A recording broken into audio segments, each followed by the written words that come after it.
우리가 살펴보았던 앞부분에 있는 말씀 18장에서는 이제 큰 성 바벨론에 대해서 경고하시다가 결국은 이 바벨론을 심판하시는 내용이 나타났습니다. 그래서 이 바벨론으로 인해서 여러 가지 도움을 받았던 세상의 왕들과 사람들은, 또 뱃사람들은 갑자기 무너지고 멸망한 이 큰 성 바벨론으로 인해서 통곡합니다. 그러나 그들에게 가까이 갈 수 없는 것은 바로 하나님의 진노의 심판이 너무 두렵고 무섭기 때문에 어떤 누구도 그 진노의 심판을 막아서거나 가까이 할 수 없다는 것을 살펴보았습니다.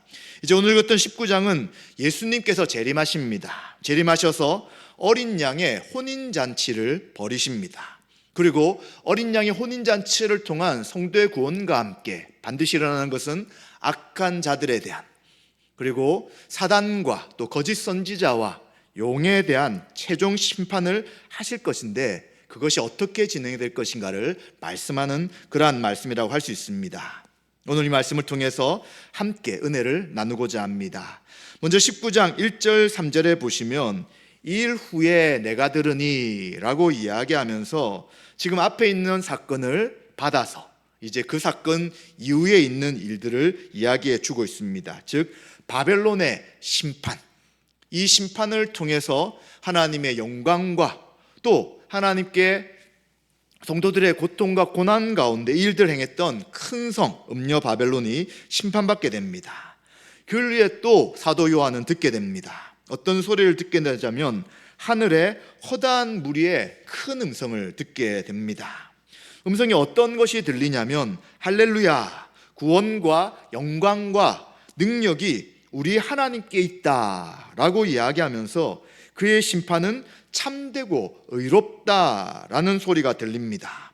또 음행으로 땅을 더럽게 한 큰 음녀를 심판하사 자기 종들의 피를 그 음녀의 손에 갚으셨도다라고 이야기하면서 하늘에 있는 허다한 무리들이 하나님의 심판에 대해 찬양하며 영광을 돌립니다. 그리고 또 두 번째로 할렐루야라는 소리가 들리면서 그 연기가 세세토록 올라가는 것을 보게 됩니다. 이 허다한 무리가 누구냐? 바로 이들은 천상의 존재인 천사들이라고 할 수 있습니다. 이들은 이런 찬양을 통해서 하나님에 대해서 무엇을 이야기하냐면 큰 성 바벨론, 큰 음녀를 심판하시는 것은 정당하다는 것을 찬양하고 있는 것입니다. 불의한 심판이 아니라 정당한 심판을 이야기하는 것이죠. 그리고 또 4절 5절에 보시면 24장로와 네 생물이 엎드려 보좌 앉으신 하나님께 경배를 돌려드립니다. 아멘 할렐루야 라고 이야기합니다. 그때 보좌에서 음성이 들립니다. 하나님의 종들, 그를 경외하는 너희들아, 작은 자나 큰 자나 우리 하나님께 찬송하라 라고 이야기하면서 큰 무리들의 찬송뿐만 아니라 24장로와 네 생물도 찬양하면서 보좌에서 찬양하라고 이야기하는 것이죠.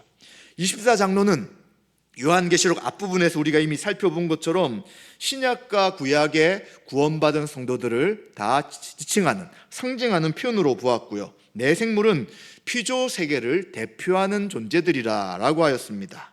그래서 구원받은 성도들과 온 피조 세계가 하나님을 찬양하며 영광 돌리고 있는 것을 보게 됩니다.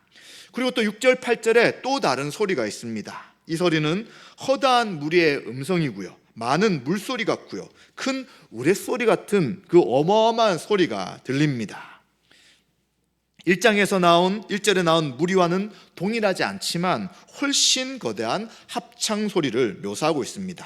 이들도 6절에 할렐루야, 주 우리 하나님 곧 전능하신 이가 통치하신다라고 그 통치를 찬양하는 것입니다. 따라서 우리가 즐거워하고 크게 기뻐하며 그에게 영광을 돌리자라고 찬양합니다. 또한 어린 양의 혼인기약이 이르렀고 그의 아내가 자신을 준비했다라고 이야기하면서 어린 양 대신 예수님이 신랑이시고 이제 교회가 신부가 된다는 것을 이야기합니다. 그리고 이 신부에게 빛나고 깨끗한 세마포옷을 입도록 허락합니다. 결혼식에 참여할 때 깨끗한 세마포옷을 입는 건데 이것이 무엇이냐 할 때 성도들의 옳은 행실이다 라고 말씀합니다. 어린 양의 혼인잔치에 참여할 교회가 또 성도들이 어떤 존재들이냐면 고난 가운데 인내한 성도들입니다. 또 믿음을 끝까지 지킨 자들입니다. 이들이 바로 예수님이 재림하실 때 어린 양의 혼인잔치에 참여할 신부들이다라고 말씀하고 있습니다. 이제 이러한 세 종류의 찬양과 또 어린 양의 혼인잔치가 준비되었다라는 그것을 요한이 들은 다음에 이제 천사는 요한에게 뭐라고 이야기하냐면 9절에 기록하라라고 이야기합니다. 어떤 것을 기록합니까? 어린 양의 혼인잔치에 청함을 받은 자들은 복이 있다. 이것은 참되신 하나님의 말씀이다 라고 이야기합니다.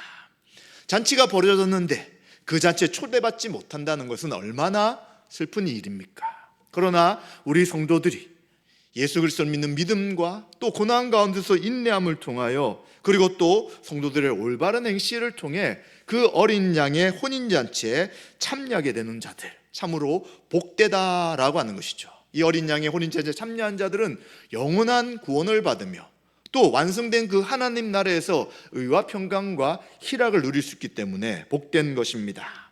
이것은 참되신 하나님의 말씀이죠. 하나님이 하신 그 말씀은 참이고 옳으며 반드시 이루어진다는 것입니다. 그런데 이러한 이야기를 들었던 요한이 갑자기 행동을 합니다. 어떤 행동하냐면 천사의 발 앞에 엎드려 경배하는 것입니다. 천사가 하나님께서 행하실 이 구원의 일들을 이야기하니까 그것에 감격해서 갑자기 그가 엎드리게 되었습니다. 그런데 천사는 뭐라고 하냐면 너와 및 예수의 증언을 받은 내 형제들과 같이 나도 같은 종이다 라고 말합니다. 천사는 영적 존재이지만 성경에 천사를 왜 보냈냐고 이야기하시면 하나님의 자녀들을 돕기 위해 천사를 보내셨다고 이야기합니다. 그래서 똑같은 예수 그리스도의 복음을 전하는 증언자지 경배받을 대상은 아닌 것입니다. 그래서 나도 너희들과 똑같은 종, 피조물이라는 것을 이야기하는 것이죠. 그래서 그렇게 엎드려 경배하지 말라라고 이야기하면서 오직 하나님께만 경배하라고 이야기합니다. 사실 그 당시 이 초대교회 또 로마 제국에 있던 성도들에게 로마 제국은 무엇을 이야기했냐면 황제 숭배는 그냥 우리 로마 제국에서 지키는 그러한 일반적인 의식이다라고 이야기합니다. 그래서 너희들이 누구를 믿든 어떤 신을 섬기든지 황제에게도 절하라 라는 식으로 이야기합니다. 그런데 누구에게만 경배한다고요? 오직 하나님께만 경배되는 것이죠. 결코 황제 앞에 그리고 악한 세상의 신들 앞에 절할 수 없다는 것을 이야기하는 것입니다. 그리고는 예수에 관한 증언은 곧 예언의 영이기 때문이다 라는 말씀합니다. 그냥 그대로 읽을 때 좀 이해가 잘 되지 않습니다. 이것을 조금 풀어서 이야기한다면 예수님에 관하여 증거하는 것이 무엇이냐? 참된 예언의 영, 성령님이 하시는 핵심 사역이다 라는 것입니다. 바로 예수님의 복음을 증거하는 것을 누구를 통해 행하시느냐? 바로 그의 영이신 성령님을 통해서 그 일을 하시는 것입니다. 그렇기 때문에 모든 성도는 성령을 받은 자들로서 그리스도의 복음을 증언하는 자라는 것입니다. 천사 하엘도 그 일이지만 모든 성도들도 고난과 박해든 또 아니면 평안한 일이든 다 예수 그리스도가 구원자시며 그 우리 죄를 위해 십자가에 죽으신 하나님이신 것을 증거하는 것이 성령을 받은 성도들의 사역이라는 것을 이야기합니다. 그래서 요한의 잘못된 행동에 대해 천사가 교정하며 오직 하나님께만 영광 돌려야 되고 그리고 나나 너희들이나 다 예수의 복음을 증거하는 똑같은 종이며 우리도 복음을 증거하기 위하여 하나님께 부르심을 받은 자이니 결코 나에게 엎드리지 말라라고 말씀해 주고 있습니다. 이처럼 놀라운 하나님의 구원의 일들, 어린 양의 혼인잔치와 또 악한 자들을 심판하시는 큰 음녀를 심판하시는 이 일들을 우리가 바라볼 때 우리가 해야 할 일은 찬송입니다. 그래서 우리는 교회 안에 찬양을 참 많이 부르죠. 그런데 이 찬양의 내용이 무엇입니까? 세상의 가요는 서로의 사랑을 이야기합니다. 또 그리운 자에 대해서 이야기합니다. 그리고 자신들이 하고 싶은 일들을 노래로 만들지만 우리 성도들은 삼일체 하나님을 찬양하며 높이는 것이 바로 우리의 구원받은 성도들이 해야 할 일인 것입니다. 그래서 우리는 함께 노래로 찬양할 때도 최선을 다해 찬양하는 것이고요. 또 말로써 무엇인가를 이야기할 때도 원망불평이 아니라 하나님을 찬양하는 말을 하는 것이 당연한 것이죠. 그래서 우리 성도 입술에는 그 하나님의 이름을 높이는 찬양만이 우리한테 있는 것이고요. 그러한 찬양의 삶을 살아가는 자들은 바로 예수 그리스도의 십자가의 복음을 증거하는 증인의 삶을 살아가는 성령 충만한 성도인 것을 우리는 알게 되는 것입니다. 이제 이러한 말씀을 통해서 앞에 있었던 그 큰 음녀에 대한 심판을 마무리합니다. 그리고 이제 11절부터는 새로운 사건을 기록하게 되는데, 바로 그것은 그리스도의 왕권이 온전히 선포되는 백마를 탄 자에 대한 말씀을 하고 있습니다. 이제 사도 요한은 또 하늘이 열린 것을 보게 됩니다. 하늘이 열린다는 것이 무슨 표현입니까? 바로 하나님께서 계시를 직접적으로 보여준다는 것입니다. 열어주지 않으신다면, 하나님 뜻을 알려주지 않는다면 어떤 누구도 하나님 뜻을 알 수 없는 것이죠.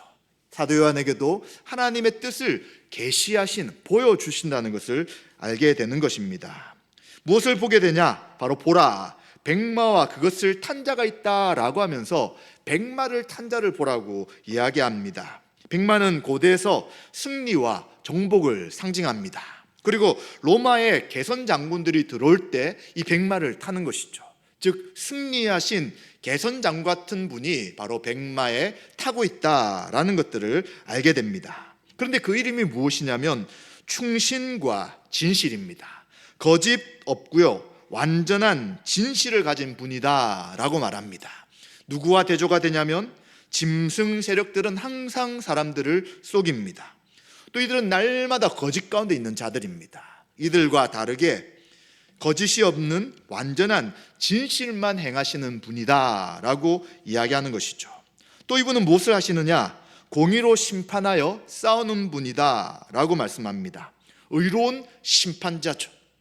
자기 어떤 이익을 위해 다른 사람을 심판하는 존재가 아니라 하나님의 뜻, 공의, 의로움을 위해 심판하시는 분이라고 이야기합니다. 그래서 절대적인 진리와 함께 의로움을 가진 존재가 백마를 탄 자다라고 이야기합니다.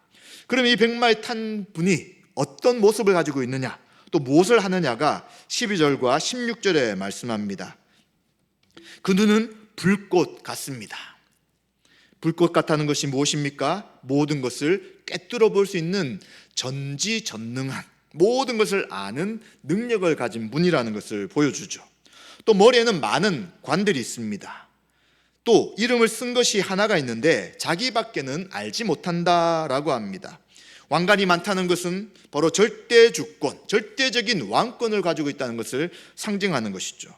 바로 로마 황제가 그 당시는 내가 최고다, 내가 절대적인 왕이다라고 이야기했지만 그것과 대조되는 것입니다.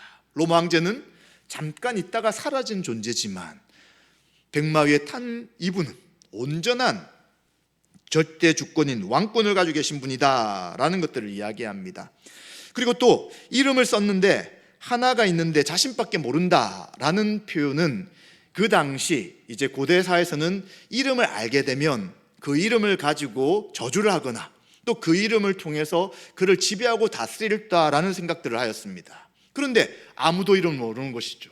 오직 예수 그리스도만이 모든 것을 판단하며 행하시는 분이고, 어떤 존재들, 어떤 자들도 그 예수 그리스도를 대적할 수 없다는 것을 이 표현을 통해서 보여주고 있는 것입니다.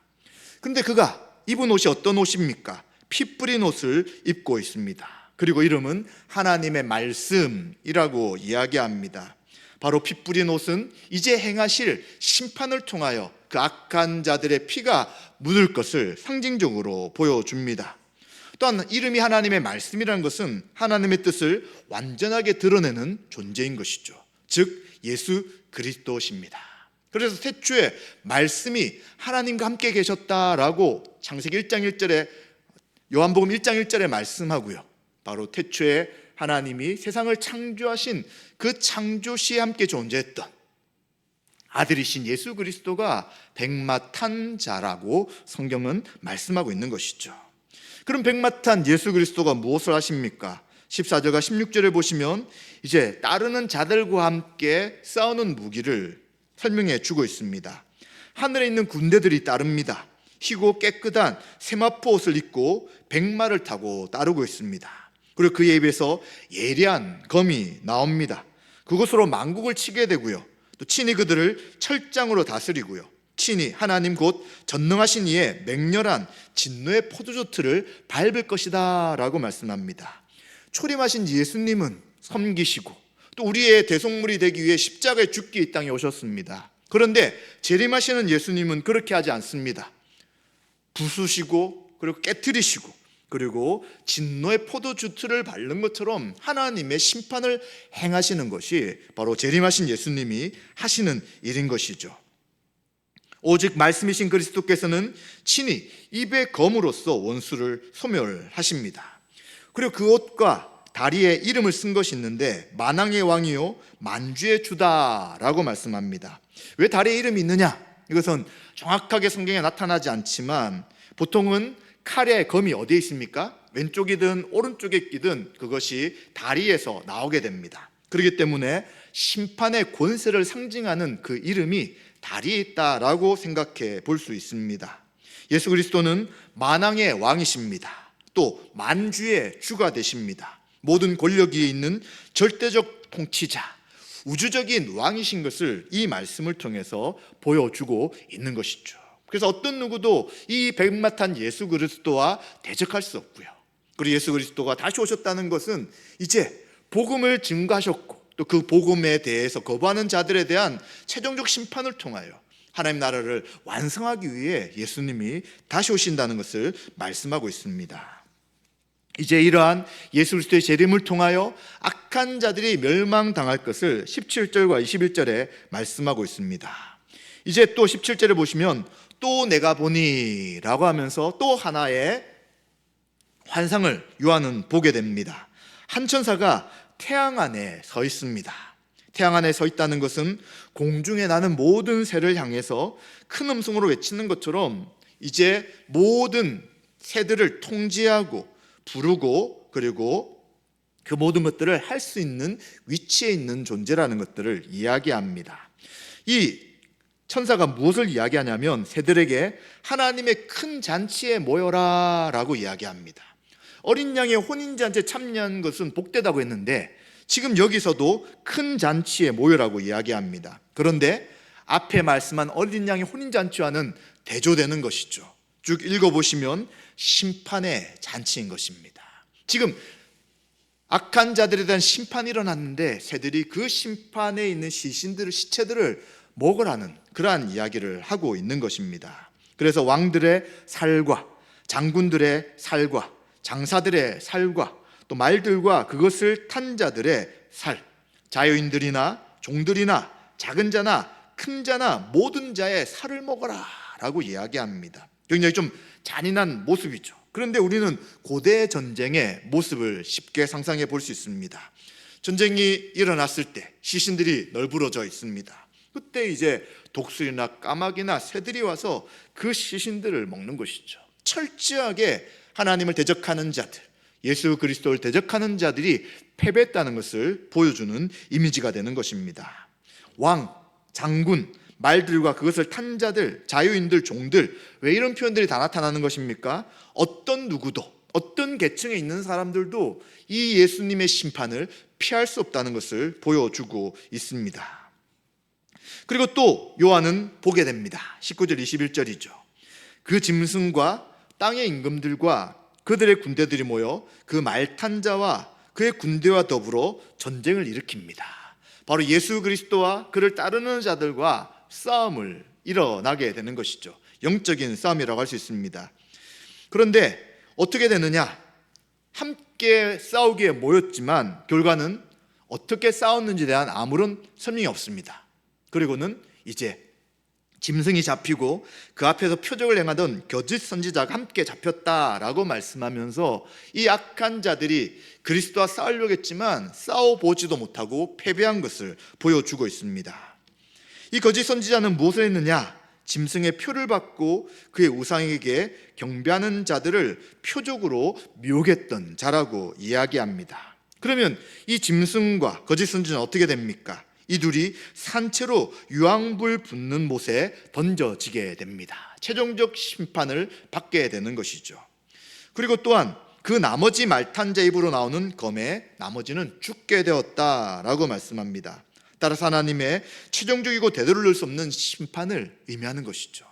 이제 예수님이 재림하셔서 악한 자들을 심판하는 것은 다시 되돌릴 수 없는 것입니다. 그들은 이제 더 이상 회개할 수 있는 기회가 없는 것이죠. 악의 세력의 군대를 모았습니다. 그런데 전쟁이 시작되기 전에 적극적으로 사로잡힌 것이죠. 그래서 이 형태를 능동적인 표현을 쓰지 않고 수동적인 표현을 쓰고 있습니다. 그리스도 앞에서 완전한 무기력함을 보여주는 것이죠. 재림하신 예수님은 심판주로 오시기에 어떤 악한 자들도 결코 대적할 수 없는 것입니다. 이것은 무엇입니까? 이 짐승은 교회를 반대하는 세속적 권세와 정치적 힘, 그 당시 로마 세력이겠죠. 이것들을 의인화하는 것입니다. 또 거짓 선지자는 이를 숭배하도록 설득하는 거짓 종교 역할을 행하는 자들을 이야기합니다. 이들이 다 심판받을 것을 분명히 말씀하는 것이죠. 그렇게 될 때 뭐가 배불려지냐면 바로 모든 새가 그들의 살로 인해서 배불러질 것이다 라고 이야기합니다. 그래서 짐승은 즉각적인 멸망을 당하고요, 또 거짓 선지자는 불못에 들어가게 되고요, 그리고 나머지는 전멸한다는 것을 통해서 이제는 예수 그리스도께 대적하는 자들, 하나님에 대적하는 자들이 철저한 심판을 당하게 된 것을 분명하게 보여주게 되는 것입니다. 사도 요한은 큰 성 바벨론의 멸망뿐만 아니라 이제 거짓 선지자와 그리고 짐승의 멸망을 통해서 무엇을 알게 됩니까? 바로 예수님이 재림하셔서 이 타락한 세상을 반드시 심판하실 것이구나 라는 것들을 알게 됩니다. 지금은 너무나도 강력한 힘처럼 보이고 예수님 믿는 자들을 박해하고 핍박하는 그러한 세력들이지만 이제 주님이 재림하시면 이 모든 악한 세상에 대해서는 분명한 심판을 하실 것을 보게 됩니다.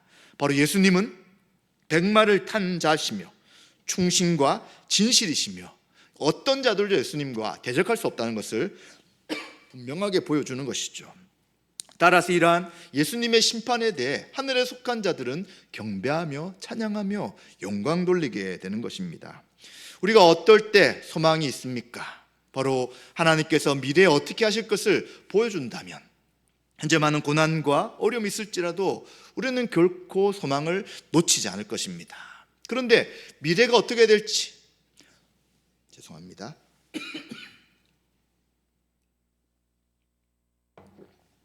예수 그리스도가 다시 오신다고 했는데 도대체 왜 오시는가에 대한 것을 알지 못한다면 그 기다리는 것, 또 예수님의 재림하신 것에 대한 소망이 약화될 수 있다는 것입니다. 그러나 이제 이러한 말씀을 통하여 악한 자들을 한꺼번에 다 멸망시키실 그 주님의 심판의 모습을 통해서 이제 사도 요한은 힘을 얻고 소망을 갖게 되는 것입니다. 그것뿐만 아니죠. 여전히 로마 제국에 살아가면서 고난을 당하며 예수님 믿는 것으로 인해서 박해와 어려움을 당하는 성도들은 이 말씀이 소망이 당연히 되는 것이죠. 지금 세상의 거짓 왕들은 그 세상의 권력을 가지고 교회와 그리스도를 박해하지만 이것은 잠깐이라는 것입니다. 잠깐 승리한 것처럼 보이지만 결국은 주님이 심판하실 것이고요, 그리고 어린 양의 신부로 우리 성도를 준비시켜서 그 잔치에 참여케 한다는 것을 생각하게 됩니다. 그렇게 될 때 예수 그리스도를 믿는 성도들은 결코 낙담하지 않으며 주님을 재림을 준비할 것입니다. 그냥 재림을 준비하는 것이 아니라 어린 양의 혼인잔치에 참여할 때에 성도들의 선한 행실을 보신다고 말씀하신 것처럼 말씀대로 살아가며 성령님을 의지하면서 그 고난과 고통 속에서도 서로 사랑하며 살아가는 것을 보일 것입니다. 이것이 바로 오늘 19장 말씀을 통하여 어린 양의 혼인잔치와 백마탄 예수 그리스도가 악한 자들을 심판하신 것을 통해 우리에게 주신 교훈이라고 할 수 있습니다. 우리는 지금 무엇이 우리를 어렵고 힘들게 합니까? 또 지금 우리는 무엇을 바라보며 갑자기 두려워지고 소망을 잃어버립니까? 그럴 때 우리는 오늘 이 말씀을 다시 한 번 더 생각해야 합니다. 예수님이 최종적으로 심판하시고 우리는 어린 양의 혼인잔치에 참여할 신부로 준비시킨다는 것을 생각해야 합니다. 그리고 이제 우리는 두려워하는 세상 가운데 심판 앞에 놓여진 세상 앞에 예수 그리스도가 구원자시며 예수 그리스도가 심판자시며 예수 그리스도 재림할 때는 더 이상 회개할 기회가 없다는 것을 이야기하며 예수님의 십자가의 죽으심과 부활, 또 예수님 왕되심을 분명하게 선포하는 것이 우리 성도들이 해야 될 믿음의 삶일 것입니다. 이러한 은혜가 저와 여러분들에게 날마다 충만하시기를 주님의 이름으로 소원드립니다.